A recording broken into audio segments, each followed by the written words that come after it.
ne serait-ce que nos voix. Et aujourd'hui, quand vous êtes là, c'est plus pour vos intérêts que les intérêts de la population. Tous, vous avez des enfants à l'étranger qui vont et qui viennent avec l'argent du trésor public. Nous, avec nos enfants, nous étudions ici.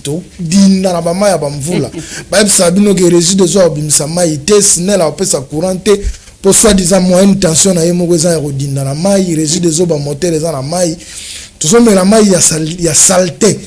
Mais nous acceptons parce que c'est notre pays, nous n'avons pas où aller. Mais la majeure partie de nos politiciens, vous avez de double nationalité. Ce que chez Bilelo, vous allez chercher vos ambassades pour partir. Essayez de penser à cette population et ça sera quand même une bonne chose. Nous prenons le deuxième thème qui est la situation sécuritaire. Nous l'avons déjà évoqué à tout ce que nous vivons à l'est de la République, mais je veux que nous puissions nous apaisantir d'abord dans la sécurité de la ville de Kinshasa, le phénomène Kuluna. Vous êtes un acteur politique, mais social aussi. Vous avez une structure qui encadre le jeune. C'est vrai que vous leur apprenez le métier, mais restons d'abord dans la logique de savoir qu'est-ce qui fait que Kinshasa aujourd'hui puisse baigner dans une insécurité criante. Oui, vous savez que dans des grandes agglomérations, dans des grandes villes, quand des mesures sécuritaires ne sont pas mises en place, quand ceux qui sont censés sécuriser la population ne le font pas, les conséquences sont celles que nous vivons aujourd'hui. Donc il y a des groupes qui se forment parce que d'abord, ils n'ont pas du travail, ils n'ont rien à faire. De deux, ils sentent que à côté d'eux, il n'y a pas une mesure, il n'y a pas une mesure sécuritaire qui peuvent les contraindre de rester, de ne pas faire ce qu'ils font. Donc, tout ce qu'ils vont faire, c'est faire naître des groupes qu'on appelle des bandits communément appelés Kuluna chez nous ici. Ouais. Alors, vous voyez que c'est une jeunesse dont l'âge varie entre 12 et 25 ans. Oui, j'ai vu une vidéo aujourd'hui. Des jeunes qui se sont battus sous la pluie qu'il y a eu le lundi. Oui. Je regardais des enfants de... Je me suis posé la question, ils pouvaient avoir 15, 16, 17 ans, mais avec des machettes, des armes blanches à la main. Exactement. Exactement, ils n'ont pas peur d'opérer comme ça. Mais c'est un phénomène social.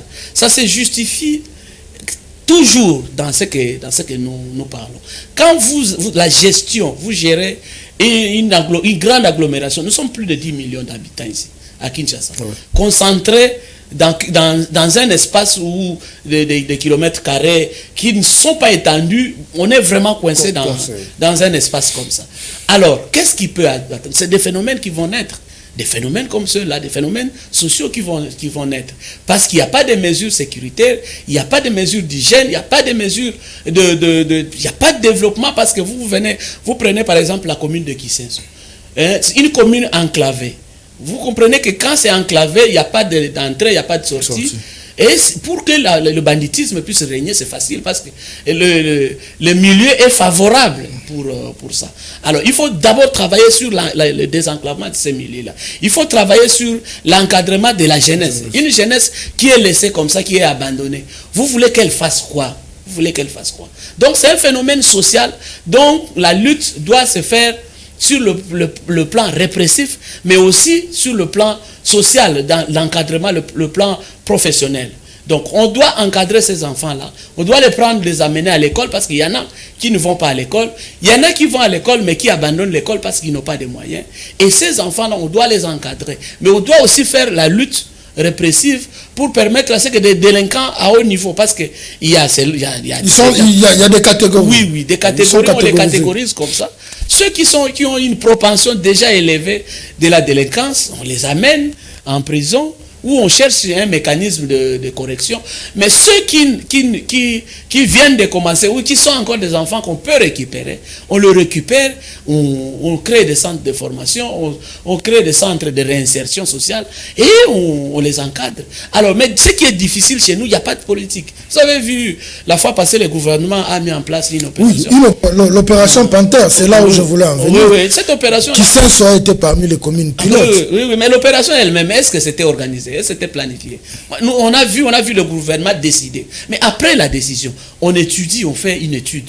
On fait une étude et on fait une planification. Quand on fait une planification, dedans, on prévoit même les moyens.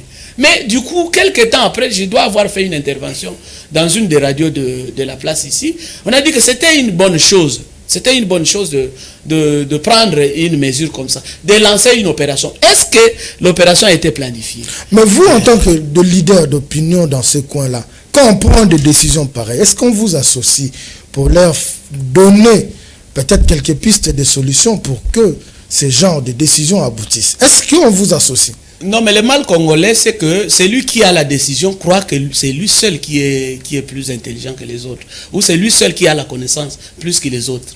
C'est ça le mal congolais. En fait, c'est de cette manière-là que ça rentre dans le cadre que je disais, la planification. Okay. Parce que quand la décision, on la prend parce qu'il y a un fait. Il y a un phénomène qu'on a constaté, qui est en train de faire du mal à la population. Ça insécurise la population. Ça rend la ville moins fréquentable. Qu'est-ce qu'on fait? On doit prendre des mesures. Et le gouvernement a bien fait de prendre une mesure, de dire, bon, nous allons lancer telle opération. Mais après avoir pris cette décision-là, on devait planifier pour voir quelles sont les implications qui entrent en ligne de compte pour bien faire, pour bien mener cette opération. Mais jusque-là, vous allez...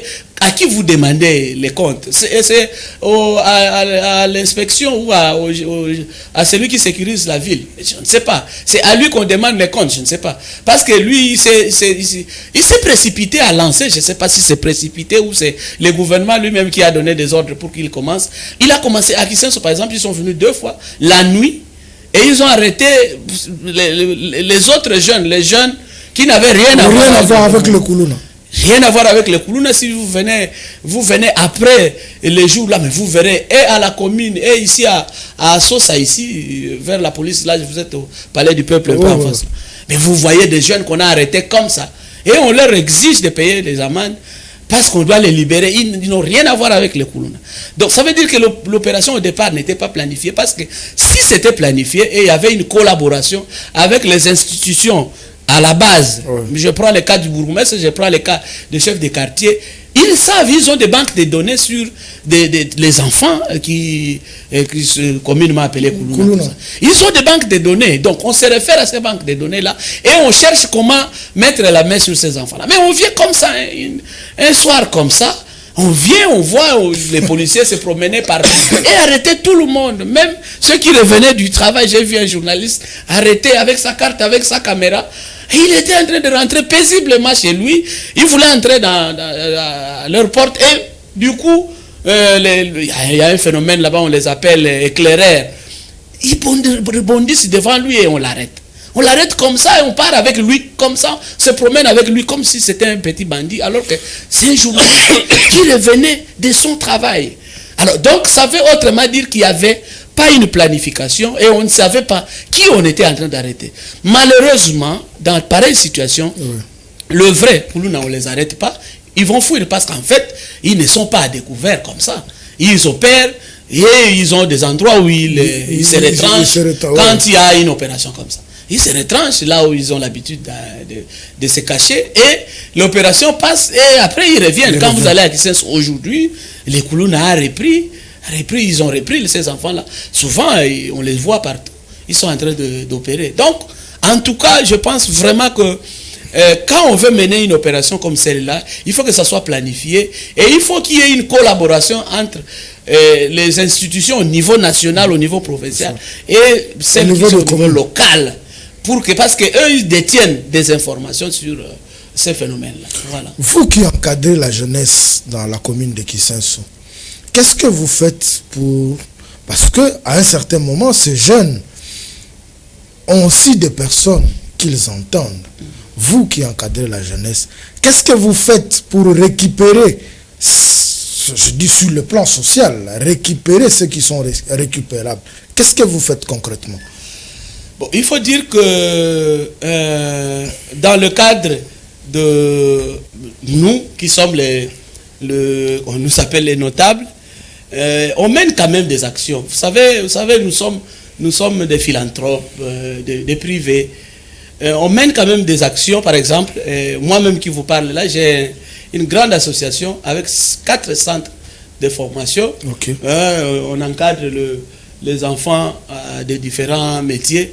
Il y a auto-école, conduite auto, même moto. Okay. Il y a esthétique, il y a couture. Il y a d'autres filières qu'on organise tout ça là. Bon, qu'est-ce que nous faisons? Nous essayons de prendre, parce qu'il n'y a pas que les enfants Koulouna, mais il y a d'autres enfants qu'on appelait les enfants de la rue. De la rue. Oui. Ces enfants aussi représentent un danger pour la société. On les encadre, on prend, mais le nombre n'est pas suffisant. Oui. C'est pas suffisant dans la mesure où, sur par exemple 200, vous prenez 2, vous prenez 3, ça représente pas grand-chose. Mais est-ce que l'État vous accompagne dans ce gouvernement? Non, l'État ne nous accompagne pas. Et là, la réponse est totalement... En fait, il n'y a pas de subvention. En principe, comme nous nous organisons, nous œuvrons dans le cadre des associations sans but lucratif. Et en principe, parmi les ressources, ce sont des subventions de l'État. Alors, nous... Est-ce que vous avez entamé les démarches? Mais nous publions nos actions. Les actions sont publiées parce qu'en fait, une ONG, pour fonctionner, elle doit avoir des documents. Vous comprenez? Il commence par la commune, la commune, l'hôtel de ville pour la légalisation et le ministère de la justice pour la personnalité juridique. Alors, quand une association est enregistrée, on doit suivre les actions qu'il mène.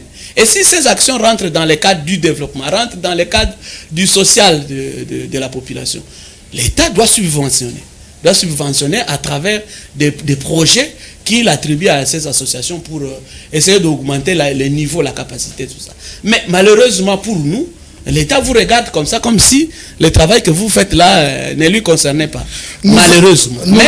Mais nous continuons à travailler. Pourquoi? Parce que c'est pas le bénéficiaire direct, c'est pas l'État, c'est bien, mais c'est de façon indirecte. Mais le bénéficiaire direct, c'est l'enfant qu'on a récupéré là. Parce que quand vous le récupérez, il représentait un danger, ce danger-là disparaît et l'enfant est utilisé à la société. Demain ou après-demain, il peut être utile pour sa famille et pour elle-même, pour lui-même, tout ça. Nous avançons petit à petit vers la fin de l'émission, mais nous avons évoqué la ville de Kinshasa. Aujourd'hui, il y a une bataille rude pour le poste de gouverneur. Il y a plusieurs tickets et chacun dans son coin a créé ses structures pour parler en bien à lui. Il y a Deo Kassongo qui a été rétabli par la Cour de cassation. Il y a Videti Manga rétabli. Il y a les tickets Daniel Mbumba et Eddie Yeli. Quel profil pour la ville de Kinshasa? Parce que je pense que c'est dans 2 semaines les élections. Quel profil de gouverneur pour la ville de Kinshasa? Je vous assure qu'il est difficile. La ville de Kinshasa, c'est maintenant qu'on se rend compte que c'est une ville difficile à gérer. Elle est difficile à gérer parce qu'on a cru, les profils, on en a vu, les intellectuels, la trame intellectuelle, on a vu des hommes qui se sont présentés comme des hommes qui pouvaient donner des solutions à la population, mais malheureusement, fort malheureusement, tout le monde, aucun homme, aucune personnalité n'a satisfait à des intérêts de la population. Alors, est-ce que ici c'est un problème de profil? Parce que moi je pense que les profils on en a vu, le profil idéal on en a vu, mais moi je pense vraiment que la gestion de la ville de Kinshasa doit partir du sommet de l'État. Ça dit que l'État doit taper du poing sur la table. Je pense vraiment que l'institution, que tout le monde, que vous avez appelé la hiérarchie là, cette hiérarchie là doit s'impliquer pour inculquer une vision, une vraie vision, parce qu'en fait on parle trop de vision mais on ne la sent pas cette vision. Doit inculquer une vraie vision et mettre en place des personnes qui ont des comptes à rendre. On doit rendre compte. Vous avez vu avec Ngobila ici, vous avez vu, tantôt il a fait ça, tantôt il n'a pas fait ça, tantôt finalement il a détruit, même les marchés, il les détruit comme ça. Et Kinshasa, on a dit, il va éclairer. Aujourd'hui, on nous dit qu'il y a des millions qui sont sortis. 13 millions, on parlerait de 13 millions sortis pour les lampadaires. Alors, les 13 millions, dans le noir, les 13 grandes artères dans le noir. Les 13 millions, c'était pas les gouverneurs qui géraient. Les 13 millions proviennent du gouvernement central. Du gouvernement central. Donc vous comprenez qu'il y a une implication. La gestion de la ville a vraiment des implications avec la hiérarchie du pays. Alors cette hiérarchie doit vraiment donner une vraie vision et rendre ceux qui gèrent responsables de leur gestion. Mais avec cette logique des accords, des alliances, vous pensez que Kinshasa peut sortir du gouffre? Mon cher frère, on ne peut pas parler de toute la... Dans d'autres pays, il y a des alliances secrètes aussi. Les alliances n'ont pas commencé au Congo. Ce système que vous voyez là, il y a des pays où on applique ce système-là. Les alliances, c'est partout qu'on crée des alliances. Mais les alliances qu'on crée, c'est pour aboutir à quoi? C'est là les grands problèmes. Et qui on prend comme acteur dans ces alliances-là? C'est là le vrai problème. Donc le problème, c'est pas l'alliance. L'alliance peut exister. La personne qui vient là, c'est un Congolais. La personne qui vient là, c'est une personne intellectuelle. La personne qui vient là, c'est la personne qu'on connaît. Ce n'est pas un étranger qu'on a pris là-bas et on l'a amené ici. Mais c'est un Congolais qu'on connaît.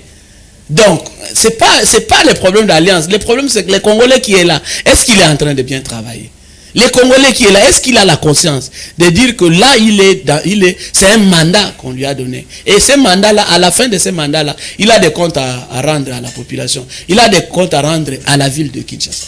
Mais malheureusement, fort malheureusement, on crée des alliances, c'est bon, mais ces alliances-là, c'est pour que demain ou après-demain, qu'on apprenne que des millions, ces millions-là qui se volatilisent, on peut les utiliser pour effectivement développer le pays, développer la ville. Parce qu'en fait, nous, au Palou, parce que là, permets-moi de revenir à prendre ma casquette de Lubumbiste.